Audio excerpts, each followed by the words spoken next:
Tihar jail से छूट चुके हैं। वहां से हम आपको लाइव टेलीकास्ट दिखा रहे थे। अब संजय सिंह शायद सुनीता केजरीवाल से भी मिलने जा सकते हैं।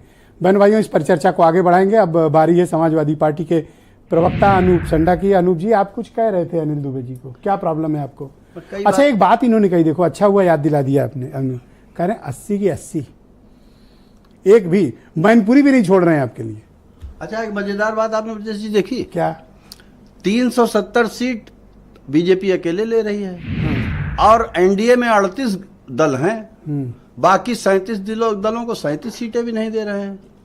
यानी बीजेपी दुबे जी की तो 2 है ना? नहीं, दुबे जी की 2 है। दुबे जी की तो और भी बढ़ाना चाह रहे थे हम लोग, लेकिन अब दुबे जी 2 से ही खुश हैं। लेकिन हम याद दिलाना चाहते हैं भी, हमारे भाजपा के मित्र भी कह रहे थे और दुबे जी तो अति प्रसन्न है कि यही सरकार थी जो काम की बात आज कर रही। इसी सरकार ने खास करके इन्हीं 2 चरणों में, जहां का चुनाव हो रहा है पहले 2 चरणों में, इन्हीं जिलों में किसान आंदोलन के नाम पर जो इनका वोट बैंक है उसके ऊपर कितनी लाठियां बरसाई थी, और तो और इनके नेता के ऊपर कितनी लाठियां बरसी थी। लेकिन आज किसान हित ऐसी हो गए। चौधरी चरण सिंह जी ने कहा था कि जो सरकार किसानों को उच्चतम समर्थन मूल्य भी न दे सके, उच्चतम मैं जानबूझ करके इस्तेमाल कर रहा हूं, यानी ज्यादा से ज्यादा लाभ की खेती हो, उस पर सरकार बोलने को नहीं तैयार है। लेकिन चौधरी साहब जैसे सिद्धांतवादी आदमी के नाम पर भारत रत्न पे इतना मुग्ध हो गए। आपसे 2 सवाल हैं जी। टिकटों को लेकर इतना कंफ्यूजन, आज बागपत बदल दिया, क्यों भाई? देखिए, आप ऐसा करके अपने कार्यकर्ताओं को असमंजस में नहीं डालें। मुझे ब्रजेश भाई याद है कि पिछले सप्ताह भी आपने इसी विषय पर चर्चा रखी थी और मुझसे उस समय भी सवाल किया था, और मैंने कहा था कि लगातार हम लोग बहुत गंभीरता से चुनाव लड़ रहे हैं और लगातार हमारे पास क्षेत्र से हम फीडबैक ले रहे हैं। जहां से भी हमको लगता है कि इससे बेहतर ये प्रत्याशी हो सकता है, वहां हम संकोच नहीं कर रहे हैं और नहीं करेंगे। तो जब देते हैं तब ये इवैल्यूएशन नहीं करते हैं? देखिए, कई बार ऐसा होता है, अभी आप जैसे कहा कि वोटिंग पैटर्न अलग अलग होता है, और कई जगह पर ऐसा होता है कि क्षेत्र में जाने के बाद ऐसा आभास होता है, जो फीडबैक आते हैं, जब आपका प्रत्याशी ही कंफर्टेबल नहीं फील करेगा और उसका टिकट ही सिक्योर नहीं फील करेगा, वो दिन भर लखनऊ पड़ा रहेगा, अपने टिकट की लॉबिंग करेगा, तो जनता के बीच क्या? ऐसा नहीं।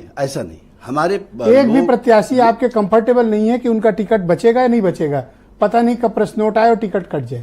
नहीं, ऐसा नहीं है।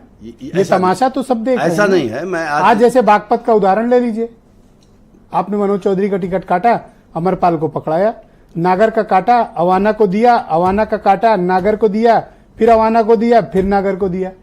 हाँ, कुछ क्षेत्रों में ऐसा हो सकता है, लेकिन मैंने कहा कि अब चर्चा है कि शिवपाल यादव नहीं लड़ेंगे, आदित्य लड़ेंगे। नहीं, वो तो बात तय हो गई और शिवपाल जी ने ये बात कही। तो एक काम करो, एक फाइनल लिस्ट दे दो ना, कंफ्यूजन खत्म। नहीं, फाइनल ही है। 1-2 क्षेत्रों में हो सकता है कहीं। दूसरा प्रचार क्यों नहीं शुरू कर रहे हो? नहीं, देखिए, हाँ, प्रचार के मुद्दे पे मैं आपको कहना चाहता हूँ, ये जरूरी नहीं कि जिस रणनीति पर भारतीय जनता पार्टी या एनडीए काम कर रहा है हम उसी रणनीति पे चले। भैया, प्रचार में नहीं जाओगे? मैं बता रहा हूं। अरे गजब कर रहे हैं। मेरी बात तो सुनिए। उनके पास एक बड़ी मशीनरी है, वो सत्ता में है, हम सत्ता के बाहर हैं।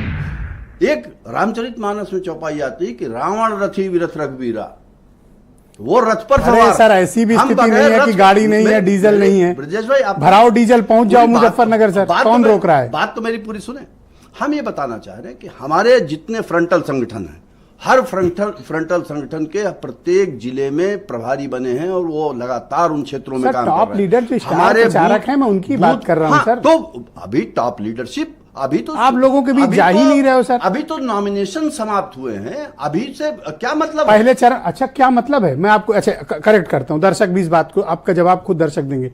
19 तारीख को पहली वोटिंग है, 17 को प्रचार खत्म हो जाएगा। आज कितनी तारीख है? 13, 3 खत्म हो गई। अब आपके पास कितने दिन बचे? 13 दिन बचे हैं आपके पास, और आप कह रहे हो कि अरे अभी तो बहुत जल्दी है। ब्रजेश जी, मेरी बात, ये क्या, ये बहानेबाजी है? नहीं। अच्छा, बहानेबाजी हम क्यों करेंगे? हम बहानेबाजी है। हम बहानेबाजी क्यों करेंगे? तो फिर बताओ, पब्लिक में क्यों नहीं जा रहे? मजबूत हैं पूरी भारतीय जनता पार्टी से लेकर के इनकी जो अरे तो लड़ने आओ भैया, खाड़े में आओ। सारा आक्रमण एक पहलवान रिंग पे ललकार रहा है, आओ मैदान में। हम लगातार तैयार, हमारे नेता और पटक दो इनको। अब देखिए, माननीय शिवपाल जी थे, अब तक बदायूं में लगातार लगे और कई क्षेत्रों में लगे। अकेले बदायूं चुनाव हो रहा है? नहीं, मैंने एक बात कही, और उसके आपके आसपास पास के संतोषजनक इलाकों में जवाब भी नहीं जा रहे है हैं। संडा साहब? नहीं, बिल्कुल मैं अंशु संतोषजनक अवस्थी को जवाब। मैं ये इनवाइट बात करता हूं। एक अंतिम बात थैंक यू कहना सर, मैं चाहता हूं दोबारा कि मौका हमारे दूंगा। नेता उचित समय पर जाएंगे और रैलियां करके लगातार सर, ताबड़तोड़ रैलियां जाते करके नहीं भारतीय जाते जनता हैं, पार्टी ये को उचित जवाब देने का ये काम करेंगे। मसला ये है कि आपको हकीकत बताई जानी चाहिए जो आप अभी देखना नहीं बिल्कुल, चाहते मैं हो। आपको इस बात के लिए बधाई मैं देता अंशु हूं कि आप अवस्थी को लगातार सचेत करते मैं रहते हैं।